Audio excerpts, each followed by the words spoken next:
Good. Great. So let's begin today's lessons. Last week, from top line, I'll just give a gist of what all we discussed. We discussed about how Romharshana was speaking to all the sages in Naimisharanyam, speaking on the Puranas. Balaram walks in. Romharshana couldn't even get up. He was thinking he is just so exalted personality. He doesn't need to give respect for Balaram. And Balaram thought that here is an actor. This is not a spiritual personality, just an actor, just enacting things. So he decided that it's better if he is not the teacher anymore and went to an extreme to just take the life out of Romharshana and just with the throw of a grass, and eventually enabled Ugrashrava, Romharshana's son, to speak on Srimad Bhagavatam. And the sages come to Ugrashrava and they start describing the ill moments or effects in this time of Kali Yuga. As we discussed that there is nothing wrong with Kali Yuga as such, but it's just that all the people who are living here are having an absolute animalistic tendency, even though they are humans in the body. So that's what creates Kali Yuga. And we can actually change that if we want. We can start living in Satya Yuga if we want. If we just live a dharmic way of life, practicing Satya, Tapa, Daya and Shaucha. If we practice speaking eternally valid statements, performing austerities voluntarily to ask ourselves who am I and eventually reach the answer for it, with taking personal physical inconveniences, it's called as Tapa. We start seeing and treating everybody with the equal vision without any discrepancy, no discrimination, no biased nature, no preferential treatment. I treat everybody with the same amount of respect I give for myself. It's Daya. And if my life's goal is targeted towards cleansing my own heart of Arishad Varga, the lust, anger, greed, envy, so if that's the life I'm leading, I can start living in Satya Yuga. But that's not the case. Majority of life, 7.5 billion population, it's going in a different direction, and that's Kali Yuga's feature. And you start living an animalistic life. And as an answer, when Ugrashrava started speaking, he offered his respects to Vedavyas, Naranarayana Rishis, the Supreme Personality of Godhead Narayana, Mother Saraswati, and then he started addressing the sages by glorifying the questions. We discussed how the Vedic knowledge is basically question and answers. The valid questions with sincere heart bring out the best from the mouth of the speaker. It is not just the scholarly attitude, but a humble heart which is ready to receive. He is going to speak. A person who is teaching should be a student by themselves. And that was part of the glorification of the sages to Ugrashrava. They tell that you have learned all these science from Vyasadeva, from other great sages, and you have personally assimilated all these things. So you are most qualified to speak on this. So a great teacher is always a good student simultaneously, or a great student simultaneously. And then he started addressing the question, what exactly can make people in this age be totally getting into their perfection? Is by practicing dharma, savai pumsam paro dharmo yatho bhakti radhokshaje ahaituki apratihata yayatma suprasidati. That there is simplest way to achieve the perfection in this life, that we need to perform ahaituki and apratihata bhakti. Bhakti which is having no material motivation, that I want to achieve something, including that of moksha, and that which is consistently performed without any breaks. That the weather is good, the weather is bad, I am feeling good, I am feeling bad, it's a great day, it's not so great day, doesn't matter. I'll do my bhakti. So ahaituki and apratihata, 24/7, performing bhakti towards adhokshaja, one who is beyond our senses. With that, ye atma suprasidati, the perfection of life can be easily attained. And then we continued to speak how the life's goal should be targeted towards apavarga. Dharmasya hi apavargasya narthorthayopakalpate narthasya dharmaikantasya kamo labhaya hi smritaha. How life's goal should not be targeted towards sense gratification. It has to be towards apavarga. Pa, pha, ba, bha, ma. Parishrama, phena, bandhana, bhaya and mrityu. How our life has to be beyond that. Then kamasya nendriya pritir labho jiveta yavata jivasya tattva jijnasa nartho yascheha karmabhi. That our life's goals, if it is just sense gratification, we can of course anticipate and work towards having a good health, because good health enables everything else. Labho jiveta yavata. But jivasya tattva jijnasa, the principal aim and the most superior or the topmost priority value system in life should be tattva jijnasa, to figure out who I am, to figure out what's the goal of my life, to figure out what's the purpose of my life. Jivasya tattva jijnasa. If I don't have this value system, if my value system is only based on money and resources and house and family and car and gadgets, it's really not a value system. Jivasya tattva jijnasa na artha yascheha karmabhihi. Doesn't matter, you may be doing whatever, however big person or small person, really doesn't matter. But if this basic is not in place, then nothing will make sense for life, because eventually we leave the life. And then we discussed ataha pumbir dvijashreshta varnashrama vibhagashaha swanushtithasya dharmasya samsiddhir haritoshanam. That how the purpose and the fulfillment of whichever varna and ashrama one belongs to is in pleasing Krishna. Right? One may be whatever, a brahmana or a vaishya or a kshatriya or shudra, doesn't matter. One may be man or woman, maybe a brahmachari or a grahastha, vanaprastha sannyas, doesn't matter. Irrespective of the social status and spiritual status of anybody, the perfection is defined by making Krishna pleased. So that's the foundational truth of life. Our perfection comes when Krishna is pleased. So whatever we do, if we can have that consciousness that I'm doing it for the pleasure and satisfaction of Krishna, then that's an absolute good way of living. Everything else really doesn't make sense. So I skipped a couple of verses last week. I'll quickly cover them and then we move on. This is verse 11, which is straight after Kamasya Nendriya Pritir. It's a bit philosophical, but you can try to understand. So Srimad Bhagavatam tells, this is first canto, second chapter, verse 11. Vadanti tattattva vidas tattvam yajnanam advayam brahmeti paramatmeti bhagavan iti shabdyate. That the person who understands this absolute truth, tattva, when they realize the perfection, they may realize that as Brahman, Paramatma, or as Bhagavan. So Brahman is the eternal reality. Paramatma is the localized aspect of the Supreme Person, who is there everywhere as person, with actually sensing. And Bhagavan is the one who is having Bhaga. Bhaga means anything which makes you feel wow. That's Bhaga. Bhagavan is the totality of all Bhaga. So Parashara Muni explains, Parashara Muni is the father of Vyasadeva. He explains, Aishwaryasya samagrasya viryasya yashasah shriyaha. He of course counts 6 attributes of the Supreme Bhagavan. He is the most beautiful, he is the most knowledgeable, he is the most strong or powerful, he is the highest renunciant, he is the most attractive or most famous. I always skip one. Let's count again. He is the most famous, he is the most beautiful, he is the most knowledgeable, he is the most strongest, he is the most renunciant and attractive.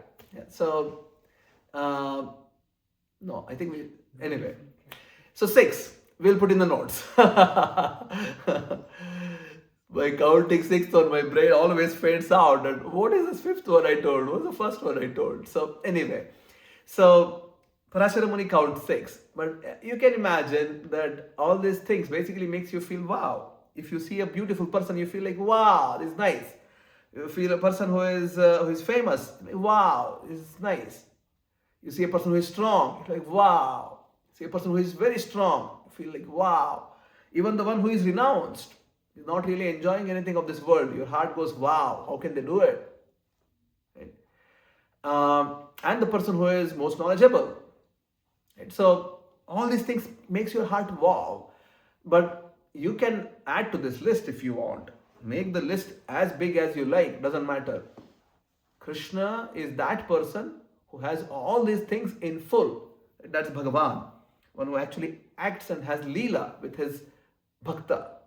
So Brahman is the eternal reality. It is there everywhere. Right? We are all floating in Brahman, to say, is something which is existing in an all-pervasive manner. Paramatma is the personal form of Krishna, which is also all-pervasive in nature, sensing everything.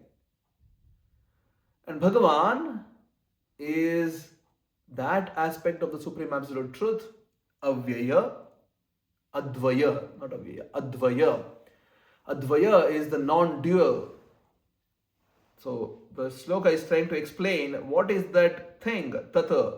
Tata is Avyaya. It is basically non-dual.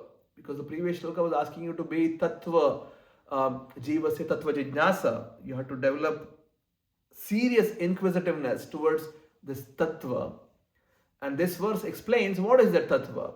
The Tattva is realized as Brahman, as Paramatma, or as Bhagavan. Right? So that is what the transcendentalists, they find their realization as. So that is verse 11. Don't worry about the verses, we'll put it later. Verse 12 says, Tat Shraddhadhana Munayo Dana Vairagya Yuktaya Pashyanti Atmani Chatmanam Bhaktya Shruta Grahitaya. The seriously inquisitive student, Shraddhadhana Munayo, one who is really highly inquisitive. He really wants to know about things, or she. The purpose of life has been very properly set. The goal of life and the value system is all in right places. For that kind of person, equipped with knowledge and detachment, jnana and vairagya, because you need these things to at least begin the path. Eventually you understand that all these things culminate in the loving service of Krishna. So ultimately, whether somebody starts with Karma Yoga or Jnana Yoga or Ashtanga Yoga or Hatha Yoga or wherever, the moment the yoga actually happens, you understand your own nature being infinitesimal, dependent entity, and Krishna's position being infinite and independent Swarat. And the only thing any sensible being will do at that point of time is just surrender and start serving, and that's called as bhakti. So that's the sloka. Realizes that absolute truth by rendering service in terms of what he has heard from the Vedanta Shruti. So basically he has learned it, eventually he will realize it and he will perform bhakti. And then it leads to the shloka which we discussed already. Atha Pumbir Shrestha, that is verse 13, that once you realize that you need to serve, the perfection of your life comes then. And the purpose of your life is fulfilled when Krishna is actually pleased with your efforts. Right? So the series continues. The reason I'm taking it verse by verse is because, and that's the reason we also made the session 22 sessions, because I really wanted to focus on this series of verses, as I requested last week. Just learn these shlokas. This first canto, second chapter, until verse 17 or something. Just learn this and recite it every day. It gives you a clear idea of how your life should be, from point zero until where all it can reach. Yeah. So verse 14. Tasmad ekena manasa bhagavan satvatam patihi Shrotavyah kirtitavyascha dhyeyah pugyascha nityada. So tasmad, right, because the perfection is going to come by pleasing Krishna. That's how the perfection is going to come. Therefore, tasmad, ekena manasa, with single point of attention, just one point of attention, no deviation here and there, with one point of attention. Bhagavan Satvatam Patihi Shrotavyah Kirtitavyascha Dhyeyah Pugyascha Nityada. Nityada means consistently, constantly, all the time. What you should do is Shrotavyah. Should hear about. Kirtitavyascha. Keep reciting, glorifying. Dhyeyah. Keep in your consciousness. Dhyana. Dhyeya. Pujyaha. Keep worshipping. Because this is how we actually then eventually engage in the service. So here are some of the ways in which we can engage in service of Krishna. With one point of attention, right now we can start about hearing, singing the glories, or sharing about Krishna. Kirtana basically means that you talk about Krishna. It could be even that you're trying to make a slideshow glorifying Krishna's presence. It's Kirtana. Right? You're basically establishing Krishna's position in a rational, logical way. That's Kirtana. You're singing Kirtan Bhajan. That's also Kirtana. If the focus is clear. So Kirtana is any activity which is performed to glorify Krishna's names and activities. Remembering Krishna and worshipping Krishna. So this is how one should live once you understand that the purpose of life comes when Krishna is pleased. Samsiddhir haritoshanam, the siddhi, the perfection of siddhi, the perfection of your own existence is when Krishna is pleased, he is satisfied with your endeavor. And to do that, with one point of attention, we should do Shrotavyah Kirtitavyascha Dhyeyah Pugyascha Nityada. Yeah. Constantly we should do this. So, then, verse 15. Yad anudhyasina yuktaha karma granthi nibandhanam chindanti kovidastasya kona kuryat katharatem. With sword in hand, intelligent men cut through the binding knots of reactionary work, karma, by remembering the personality of Godhead. Therefore, who will not pay attention to his message? The entire karmic baggage which is there, when we get into devotional service, the entirety of it will be destroyed. The power of Bhakti Yoga. So Srimad Bhagavatam is asking, who will not give attention to this sort of message then? Basically meaning everybody should give attention.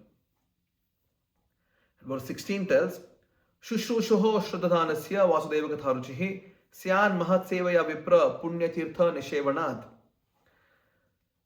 So it's still being addressed by Ugrashavasuta to the sages in Naimisharanya. So he's calling, O twice born sages, Vipraha, by serving those devotees who are completely free from all vice.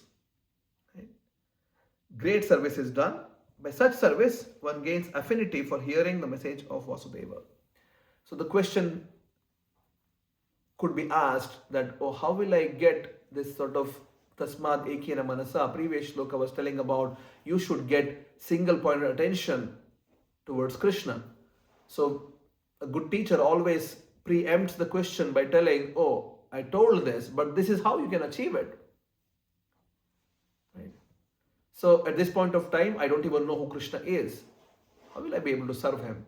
How will I be able to think about him? Remember him? It's impossible. It's just not possible. So, solution is here. If we can start serving those devotees who are completely freed from all vice, they don't have any ulterior motives in their lives. They just want to serve Krishna as their goal of life. So, Srila Prabhupada, for example, or other acharyas, they are that kind of personalities, having no vice, right? No anarthas whatsoever in their hearts. And we just serve them, right? And what they want to do, Prabhupada was not like, okay, now you go and bring me a Ferrari. I want to go in Ferrari. I have never been in a Ferrari. Bring me a private jet. I want to go for a world tour. Right?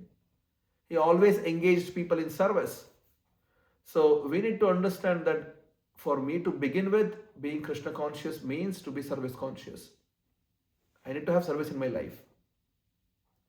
So here comes the first example, or the example, exercise for the day. Last week's we sort of thought, or whoever thought, if you didn't think now or this week, the sort of purpose of your lives which you were sort of contemplating about, see how this can be made as an active service in your life, in which you start doing it. And we are here with all the time. If you want support, we have enough services to be rendered. You may be thinking whatever under the sun, doesn't matter. Think about it. And this one, I do need a response from everyone, whoever is there in the call. I want to hear from you, what is the service which you want to do, which defines your life. And this should be the definition of your life. My existence is defined by this. Right? I should be able to tell that. If I'm not able to figure that out, go back to the first exercise of last week. Try to see what things can come out.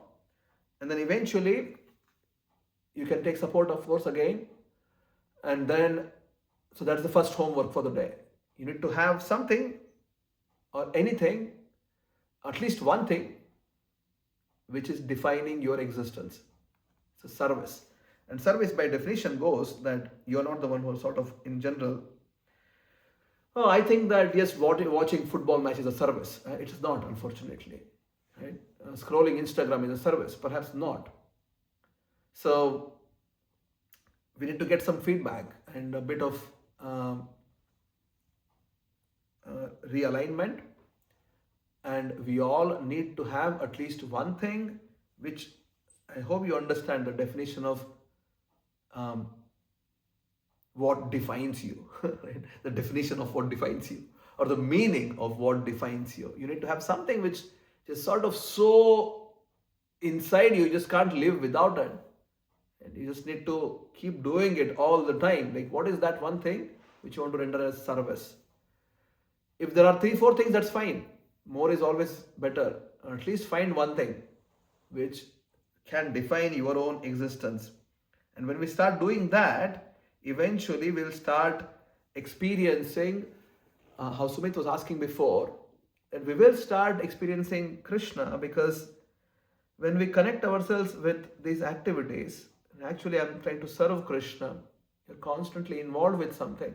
And that's how love works in any sphere or shape of life. And you do it, consistently towards a dog or a cat or a horse or a cow or whoever it is, your spouse, your children, doesn't matter who it is. You keep serving them, you'll get love. Yeah. It's not that you have love to begin with. It just is not how things are. Nobody gets love to begin with, to whichever thing. Doesn't matter which other object it is. You see some sort of an attraction which pulls you towards it, and then you start serving. And that's how you get love. It's a very interesting phenomena if you think about it. It's only in movies it happens. Oh, love at first sight. Never. It's attraction at first sight. Right? To develop love, you need to put efforts. You just cannot sustain love without putting efforts. You have to put efforts. It's a continuum. Love is a verb. It's not a noun. Right? To keep putting efforts. And basically that means that you're serving. To love means to serve. There is no other definition. So if that experience is fixed, you will start loving Krishna. And that's how the world works. The whole creation is designed like that. So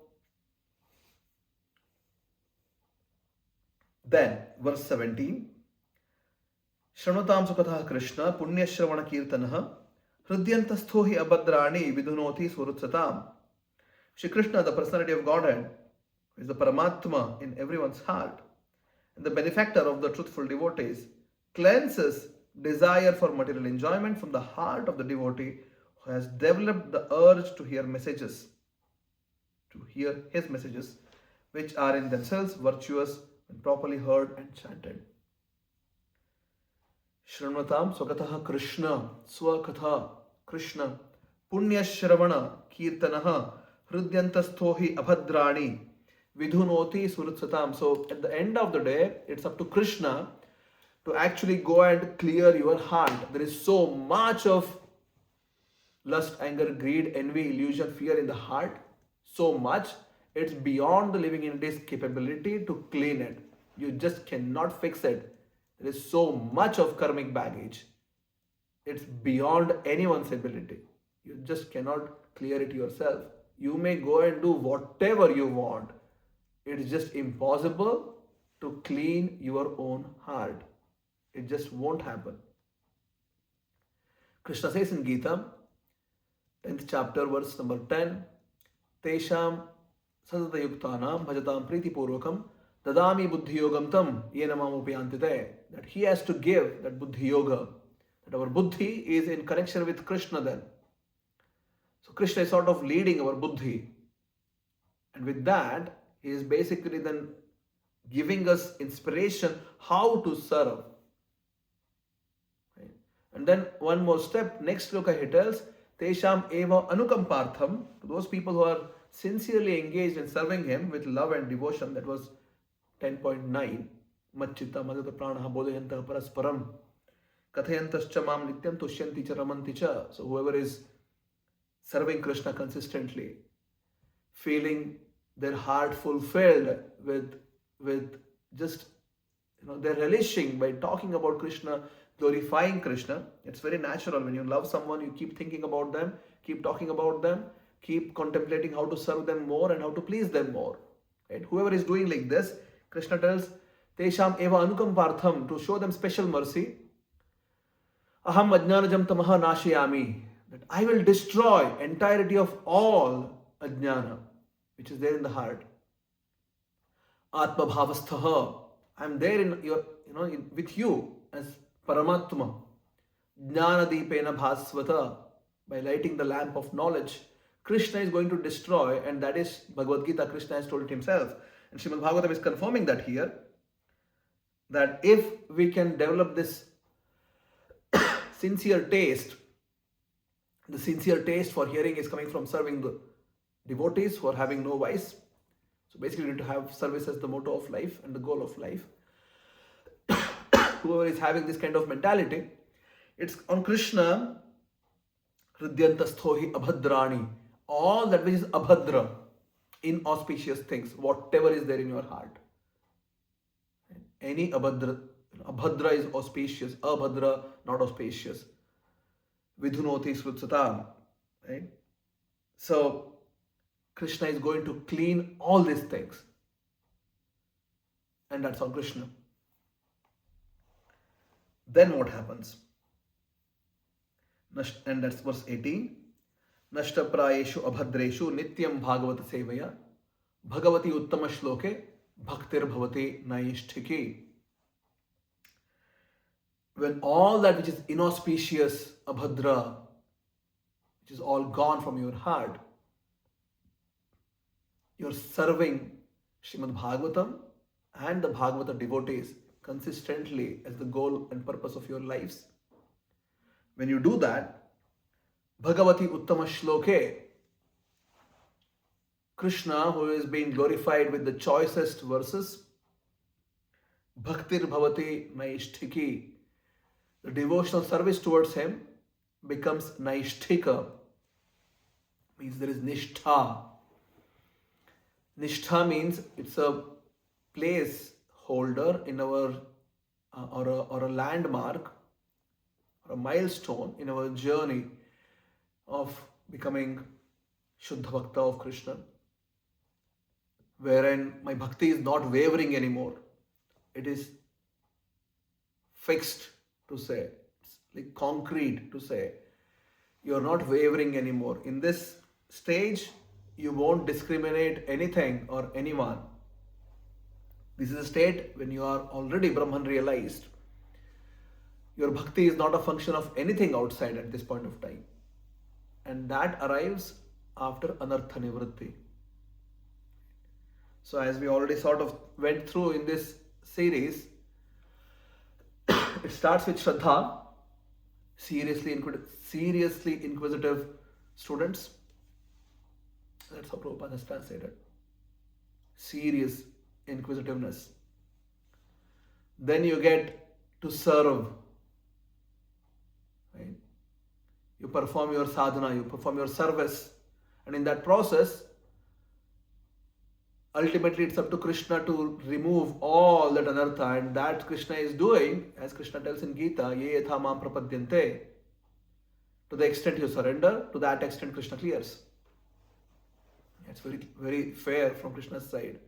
You may ask, oh, why not? Everybody, Krishna, why not he just comes and clears everyone's heart? Why should he do it?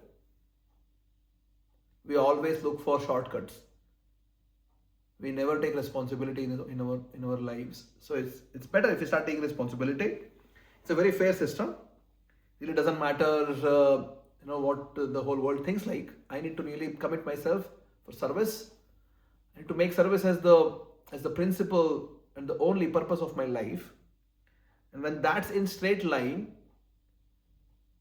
if it's working under the guidance of somebody who knows better than you in Krishna consciousness, and if that person is also under the guidance of someone who knows better than that person, so the whole parampara works like that.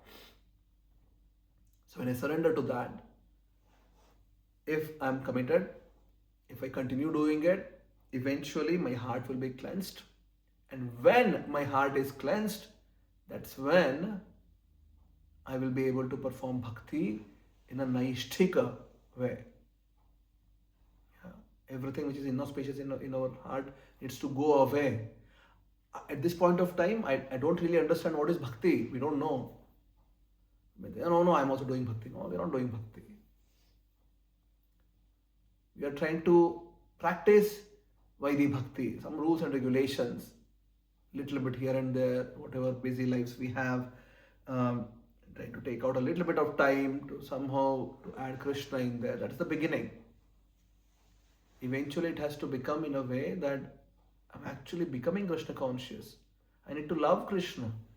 And love starts from service. I need to be able to serve Krishna wholeheartedly. And because I don't know who is Krishna, let us serve under someone, like for example our acharyas who describe how to serve Krishna at this point of time. Let's make that as the goal of our lives. Right? So, Naishthika, Prabhupada translated irrevocable fact. Right? You can't really go back from it. Once you understand it, that's it, done.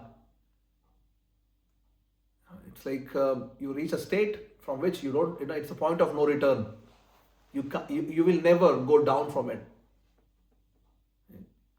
Bhakti towards Krishna gets established as an irrevocable fact.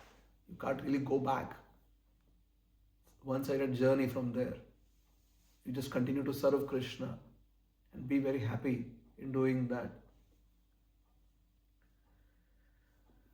So that's the series of shlokas which I wanted to cover in this chapter, which I sincerely request all of you to please learn. And of course, Ugrashrava Sutta continues, but we will be making a little bit of shift now, given that we are not studying Bhagavatam verse to verse. We're covering the themes of Bhagavatam. And this sort of sets the mood of what all should happen. And Bhagavatam again is not just a literature. And that's the reason I want to be strict with the homeworks. Because it's not just a class which you attend. You need to think. If you can't think, I can help you to think. If you don't want to think, perhaps these sessions are not for you then. Right? So, because human life begins with a bit of thinking. We need to be able to think through what exactly is the state of affairs right now and where do I want to go eventually. So, eventually, after this chapter, which Ugrashrava Sutta gives great detail about how exactly the modes of nature are handled with, and eventually situating oneself in sattva. And Sumit, maybe you can read it ahead. It eventually tells how you can actually realize Krishna as a scientific factor in your life. And then Ugrashrava switches to the next questions which the sages had asked. The next set of questions were mostly revolving around, can you describe all the avatars of Krishna, different avatars? And Ugrashrava recounts 24 different avatars. In general, people speak about the Shavatar. Ugrashrava recounts 24 and then tells, well, there are so many infinite avatars. And tells, Ete chamsha kalapumsa krishnastu bhagavan swayam. So, there are plenty of avatars which are, some of them, amsha of Krishna. They are part of Krishna. Kala means amsha of Krishna. Pumsa, which means amsha of Krishna. However, etecha amsha kala pumsa krishnastu. Tu means however. Krishna tu. Bhagavan swayam. Right? He is a swayam Bhagavan.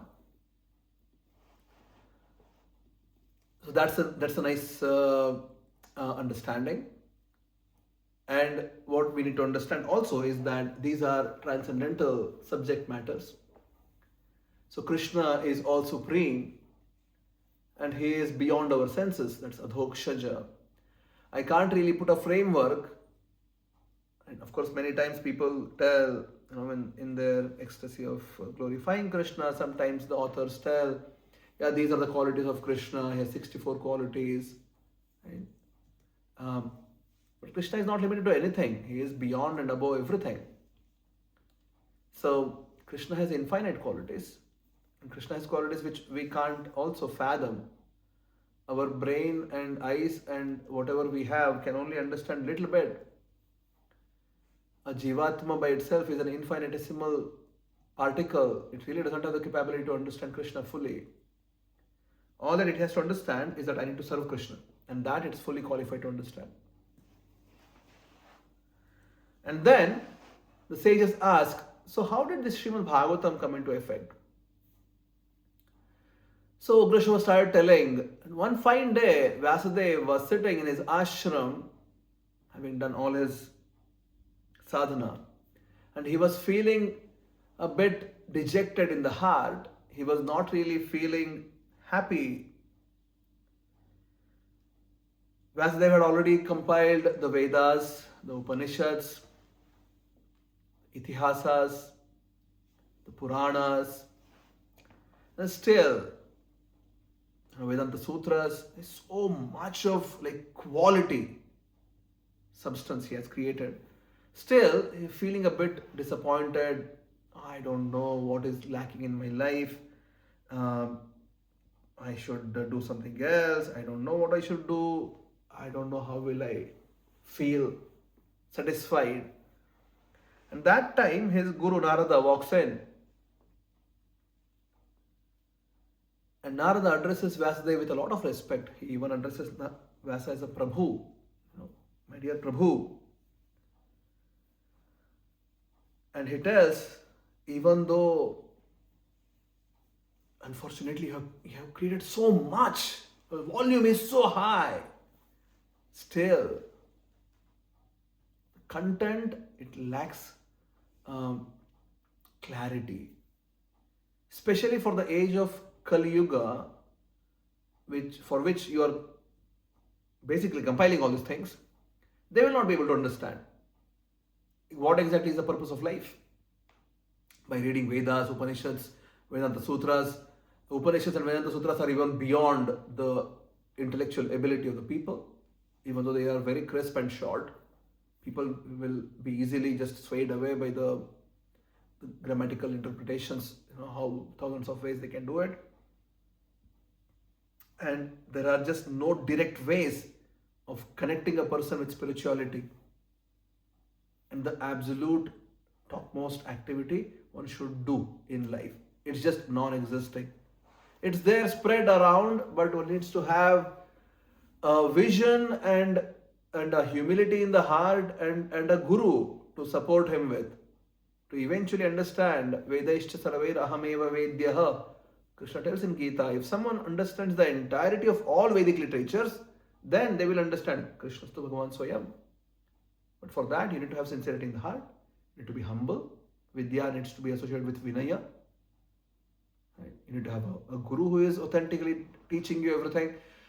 And Narada is like, where will you find all these things in Kali Yuga? It's just impossible for someone to study the entire Vedic literature. It's so huge volume. These people will not be able to do it. I know you have given Vedanta Sutras, just 500 statements odd, and 500 odd statements. You can just read them, and that's basically more or less the entirety of creation. All the knowledge which is existing in the whole creation is there in Vedanta Sutras. Just straight lines, one line. Janmadya Setaha, Athato Brahma Jijnasat, Anandamayo Bhyasat. One line. But you need to have that much of intellectual ability. By studying 540 statements, you decipher the whole of knowledge. You just don't have it. So Narada Muni says, unfortunately, in the context, we put this is pilgrimage for crows.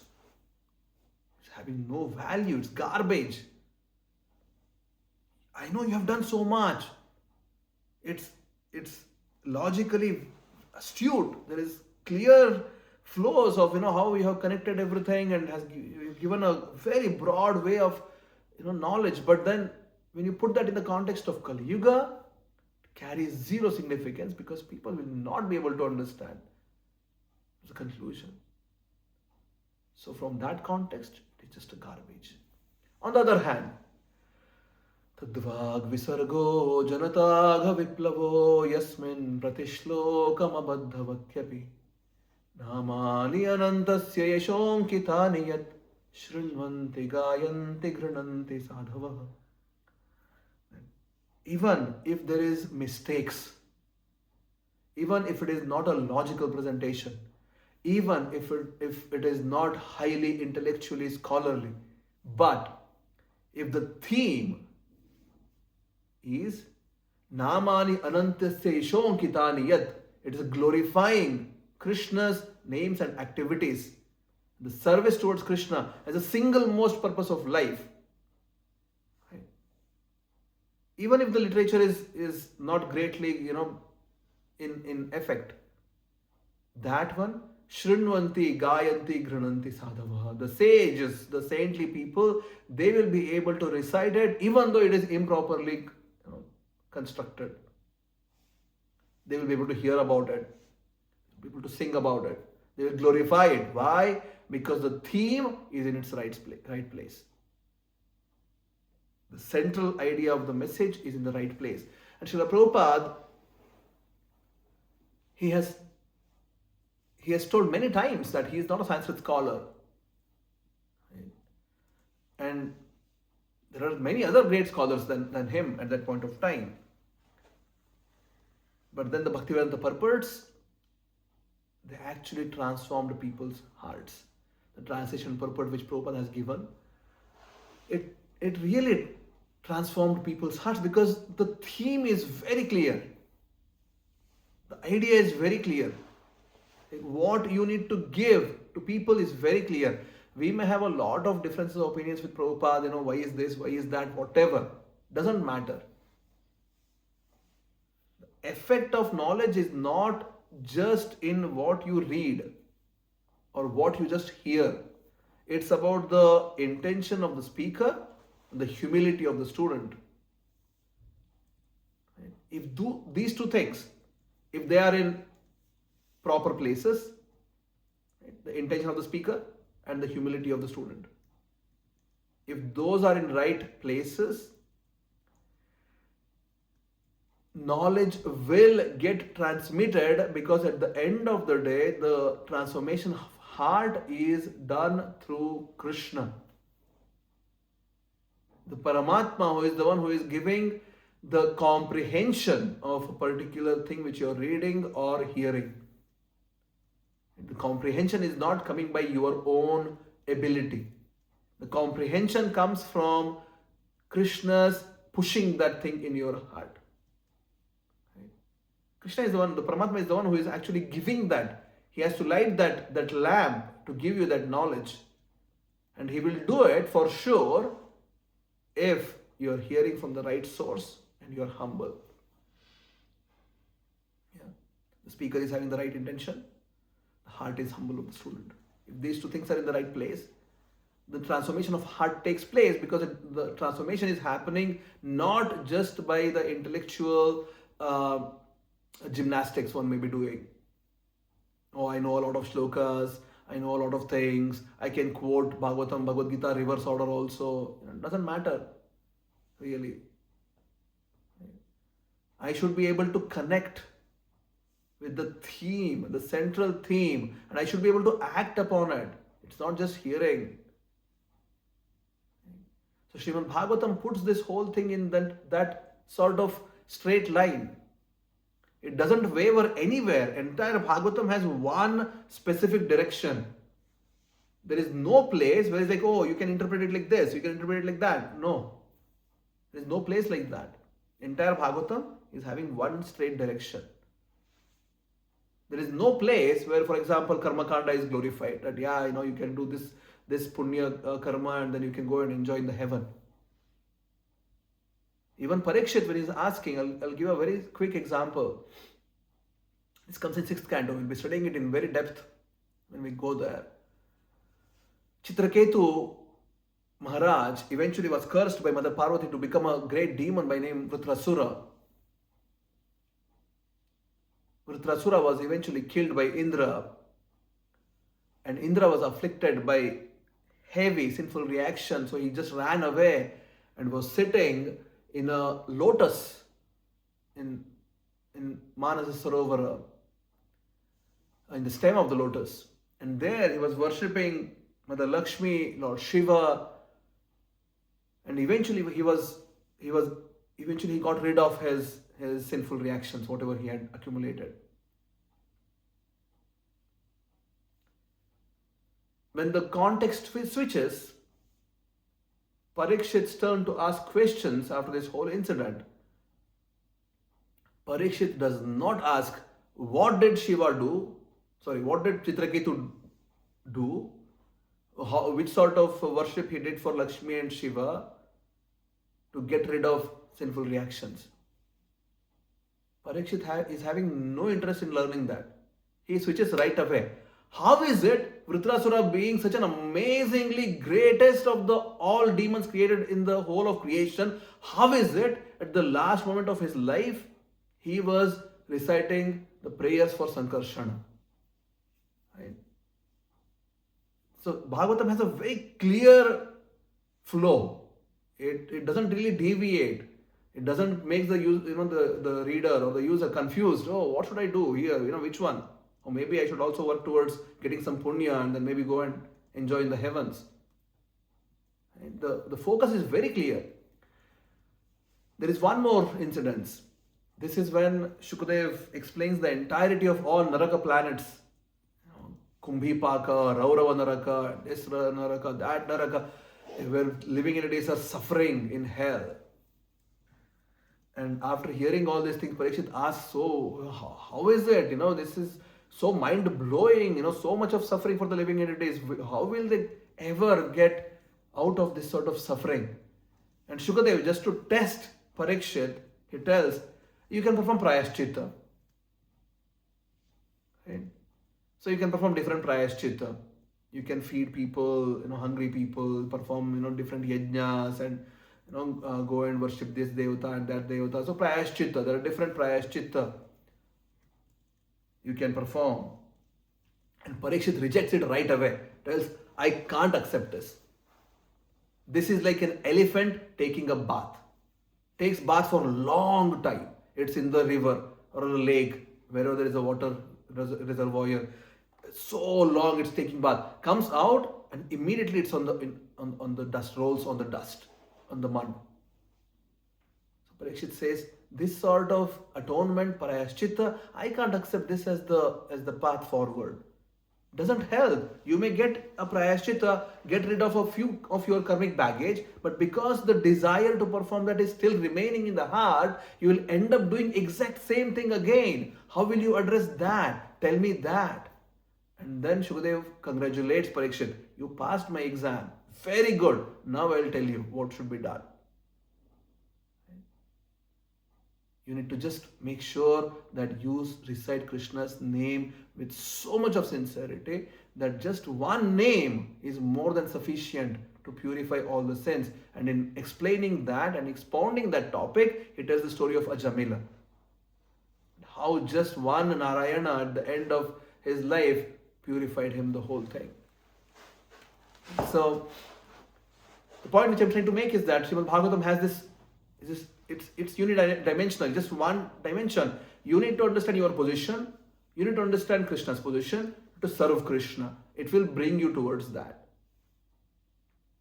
But for that, Nityam Bhagavata Sevaya, you need to really put yourself into this.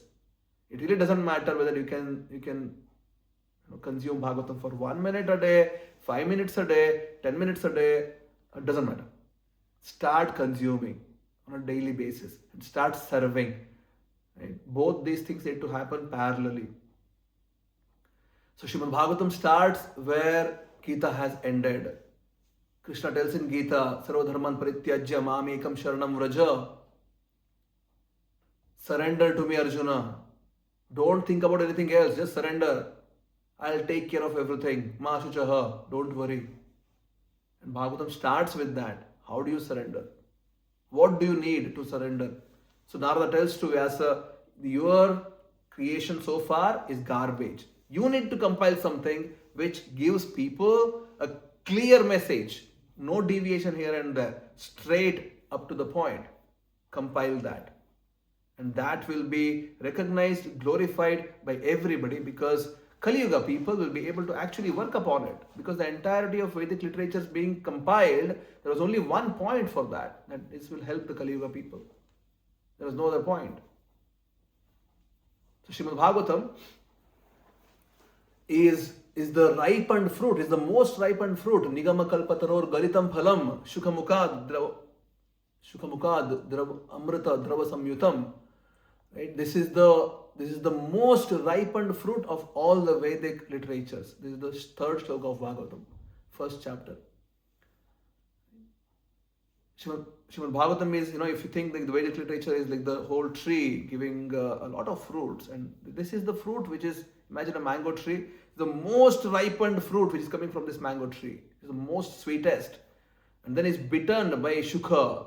Right? Shukha is also in another meaning of Shukha is parrot. Shukha mukad. When the parrot bites the mango, it becomes even further tasty.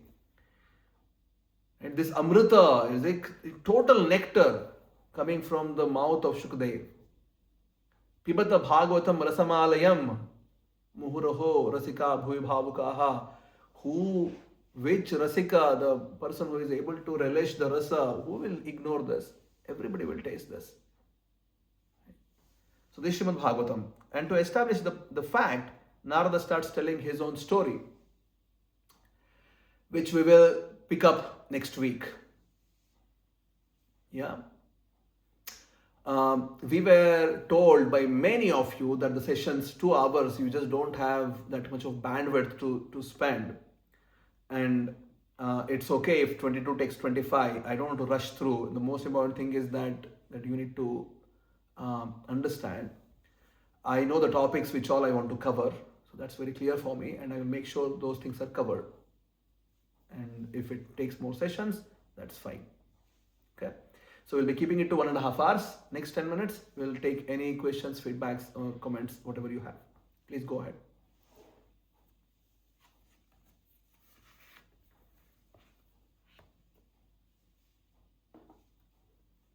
Hare Krishna Prabhu, Hare Pratik Krishna. here. Yes.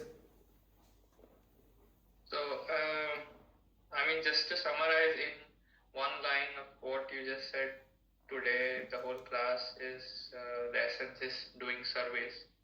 and you kind of also touched that it should be done with humility and with the supervision basically from a guru. But often when you do it, I mean, that's the idealistic way, but often when you keep doing service and when you are engaged in a lot of service, then you actually lose the essence of why you are doing or how you should do the service. And it comes down to what we discussed last week about the value system in the material bodily platform. Like sometimes, you just get angry, or you expect some appreciation, or you might become proud.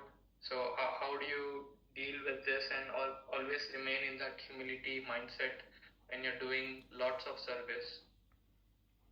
I mean, if you're doing very specific small service, it's very concentrated. You can just focus that I'll be human, I'll be very humble for this 1 hour, and I'll do service and go. But if you're doing lots of service, but you just lose track of this should be my mindset for doing the service, and it just works on the same material platform of doing it. Sure. Ultimately. So to recap the question is, if you're doing lots of services, sometimes it's very easy to get carried away and really not be that conscious about what we are doing, and then also it's difficult to be on top of it always, and at the same time the other conditionings may also creep in. I may get proud, or the lower nature may kick in.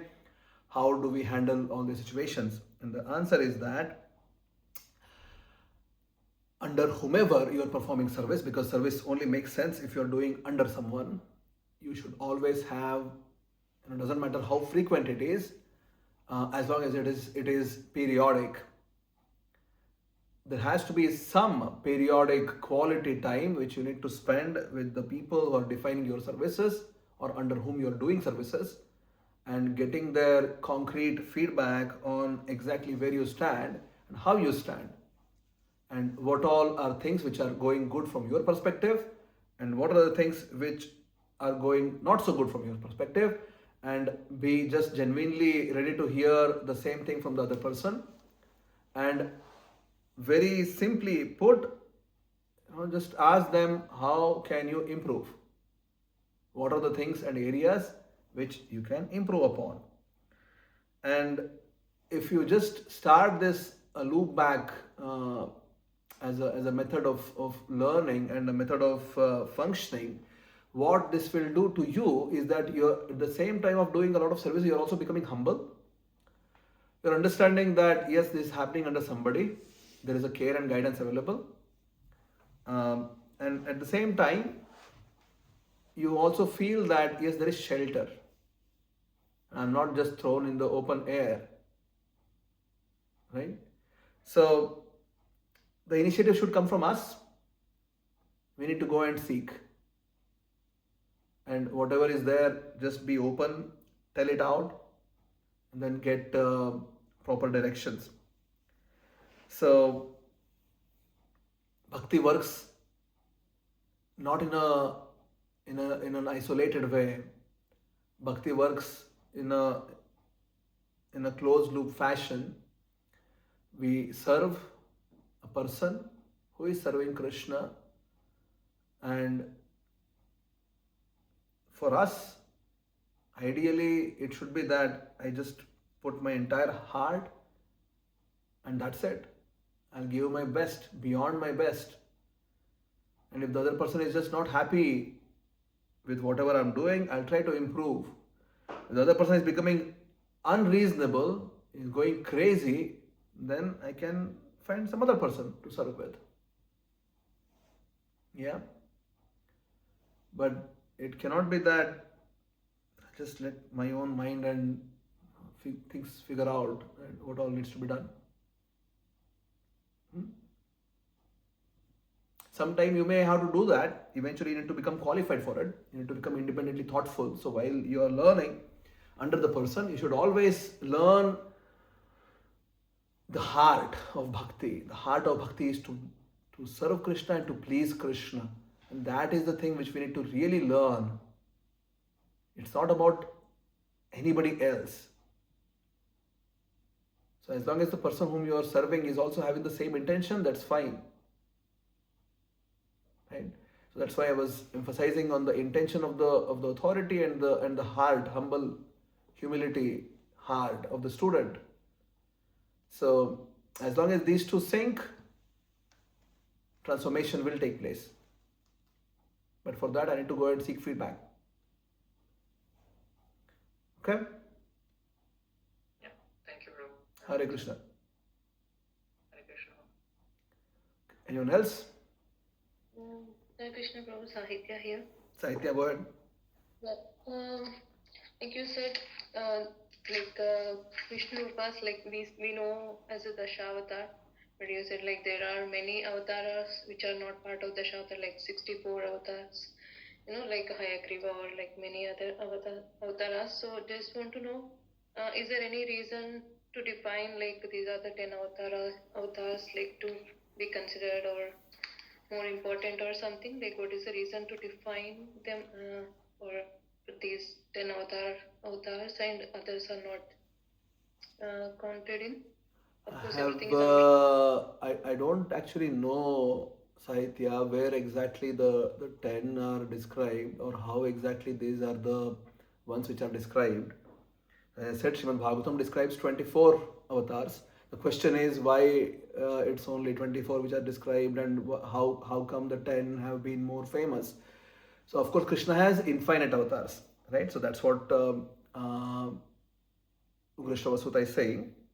There are unlimited number of avatars, and some are known to mankind at this point of time, and amongst that 24 are described in Bhagavatam. And but then it's very clearly mentioned that there are infinite avatars. There are like basically he is Savatarati iti avataraha, one who descends, right? So he is coming from a transcendental position to the level where we all operate. So that's avatar, and there are unlimited of them. But then Krishnastu Bhagavan Swayam. It's all coming from Krishna. So that's most important lesson. Where exactly Dashavataras are described and how they are the most famous ones, I actually don't know. I can look it up for next week, but I actually don't know. Sorry for that. Yeah. Okay. Yeah. Anything else? Hare Krishna, Prabhu. Yes. Prabhu, you spoke in the session about Shraddha also. Yes. That a seeker must have, they have to perform service. Through service, Krishna clears the anartha in the heart. More service means more cleansing of heart. But before that also there was a point, seriously inquisitive students. Yes. So, student has to. So, what does this mean? Do I have to ask a lot of doubts? Because let's say when I read Bhagavatam, I don't have many doubts. It's like once or while there'll be some factual questions or some technical questions. But does it mean that I'm not inquisitive, or what I'm missing here? What is the meaning of inquisitive? Do we have to ask a lot of questions? Because we know by definition, by listening, okay, this is bhakti, this is like we keep on listening to the definition, so we understand, okay, it has to be like that. Then what we have to be inquisitive about? Yeah, so the verse is basically is building up from previous shlokas. So the previous verses had established that Jivasya Tattva Jijnasa, one has to be seriously inquisitive about Tattva, about yourself, your own position, Krishna's position. And these are the Tattva you need to really understand. And until I establish myself in that position, I need to really be inquisitive to know that position. I need to really understand that, right? That Krishna's, what is Krishna's position? What is my position? What is my, I need to become conscious of that eventually, right? At this point of time, I'm not conscious at all. I'm just conscious of my own body, right? This is all I'm conscious about. If something happens to my body, right? Like for example, right now I have cold. I'm very conscious of that, and I have cold. I can't be conscious of someone else's body, for example, right? So I'm conscious of my body. Now the goal is not that I want to become conscious of everybody. No, the goal is to figure out who am I. Right now it seems like I'm conscious of this much, this periphery, which is having an end here, right? The skin is the end of it. I'm conscious of that much. So who am I? Who is conscious? Because the body is going to be here forever, even if I die, if it is preserved, but real me is gone. So, or if the body is burnt or put in earth or whatever, it will just mix with the Pancha Mahabhuta. So who am I then? What exactly is giving rise to the feelings, the love? All these things are experienced by whom?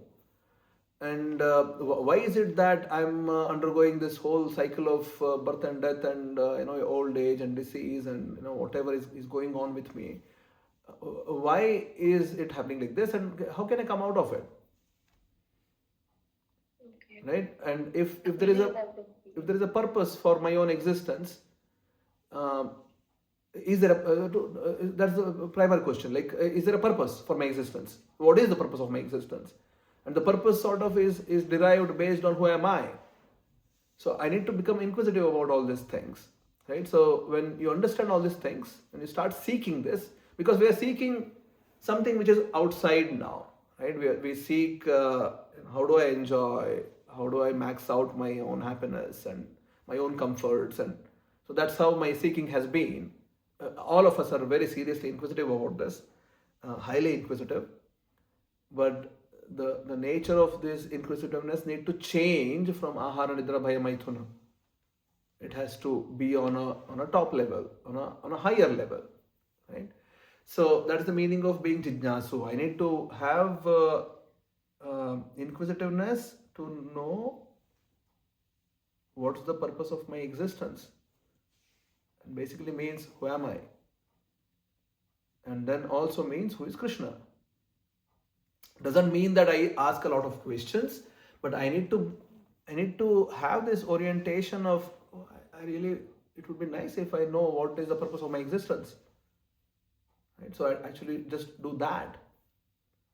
So Bhagavatam is sort of giving that in a nutshell, that the purpose is to serve Krishna. But I need to also realize that, and you will realize it. And that's the meaning of nishtha, that you actually realized it.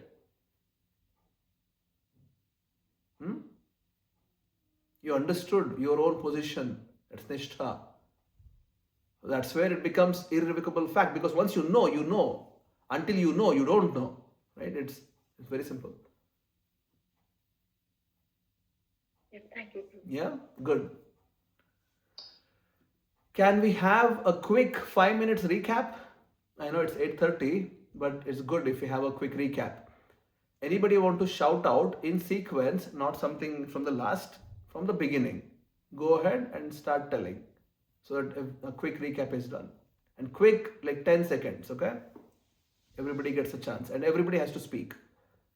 So just go in sequence, in whichever sequence you want to go, just go unmute and speak. Prabhu, first you, I think, started with what I can remember is the transcendentalist will realize about Paramatma and Brahman, Paramatma, Bhagavan. Bhagavan, yeah. Very good. You started with that. Next. Krishna cleans all the inauspiciousness from our heart. Okay, Krishna clears all the inauspicious in our heart. Very good. In between there are a few things, but yeah, go ahead. Prabhuji, you also mentioned that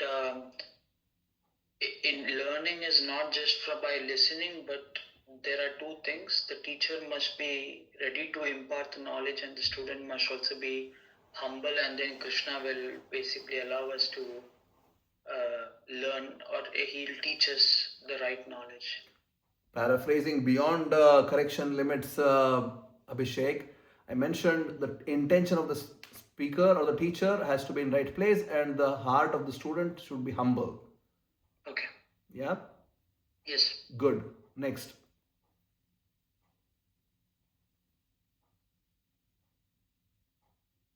And bhakti towards Krishna is unrevocable act.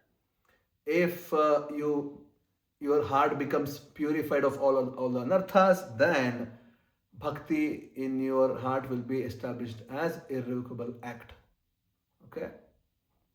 Next. Yeah, Prabhu, you mentioned that in the beginning of our journey, to be Krishna conscious is to be service conscious towards his devotees. Very good. Yeah, towards devotees basically means towards Krishna also, because I mean devotees, as I said, Prabhupada didn't ask anybody, get me a Ferrari, I want to go for a world tour. So being Krishna conscious means to be service conscious, and service is towards Krishna anyways. Good. Next. Prabhuji, you also mentioned that it's Krishna who inspires us.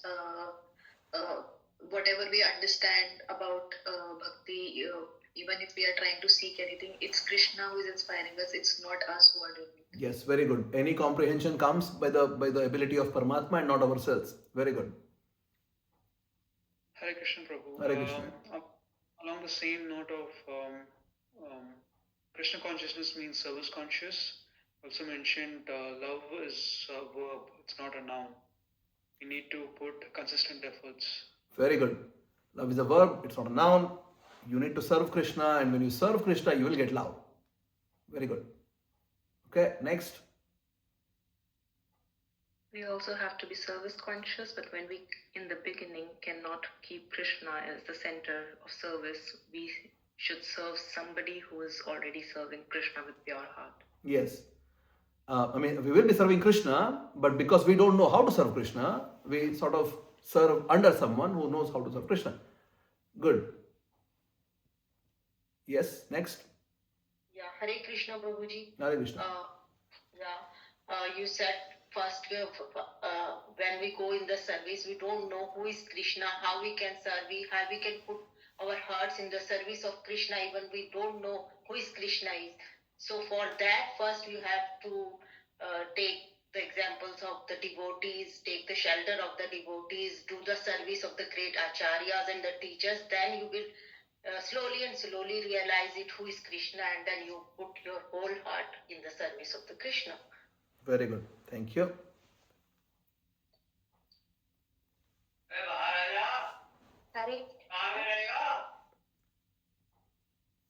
Hare Krishna. Go ahead. Throughout Bhagavatham, there is consistency, there is no deviation from the message or the philosophy. Very good. Bhagavatam has very direct message, very clear, one-dimensional about our position, Krishna's position, and what is the purpose of our existence, to serve Krishna, to make Krishna happy. Very good. Next.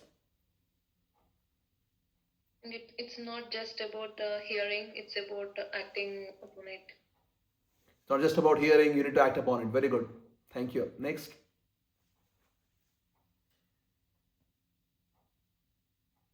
Literatures which are full of description of Krishna's glories and names, even though it's apparently imperfectly composed, it's still perfect. Yeah.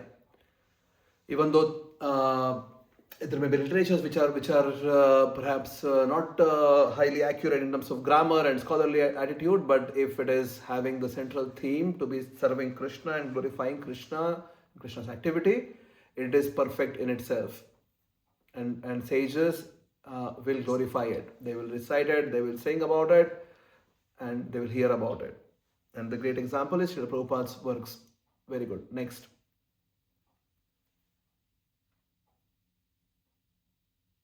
Who didn't speak? Whoever didn't speak, just go ahead. You also mentioned about the 24 avatars of Krishna. Yes. And there are other avatars also. Yes. But Bhagavatam focuses on the 24 ones. Yeah, Bhagavatam just describes 24. Doesn't really focus on 24 also, but then it does describes 24. And some of the principal ones which are described in full are eventually in 3rd canto.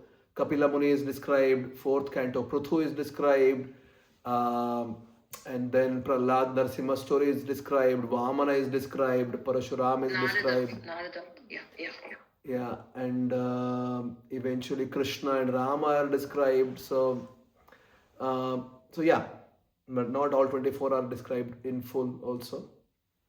But there are infinite avatars, so it's not just 24.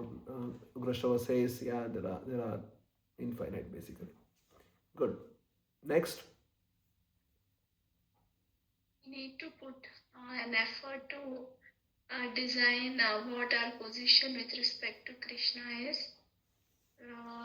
So we have to make our efforts ahaituki and aprahita, consistently devoted and without any desire of or fruits of our efforts. Very good. Thank you.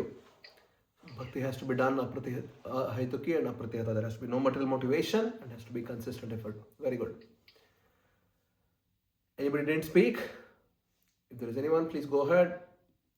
Hare Krishna, you also mentioned we have to think about how we can serve and act to it. We must be prepared. We must be willing to learn and act to it. Yes, very good. I think we also discussed about the Vyasadev's feelings. The entire his creation, I mean, the work is compared to like pilgrimage of crows. So the context should be really clear, and it really needs to touch to the heart. Yeah, Krishna. That's what discussed. Yeah.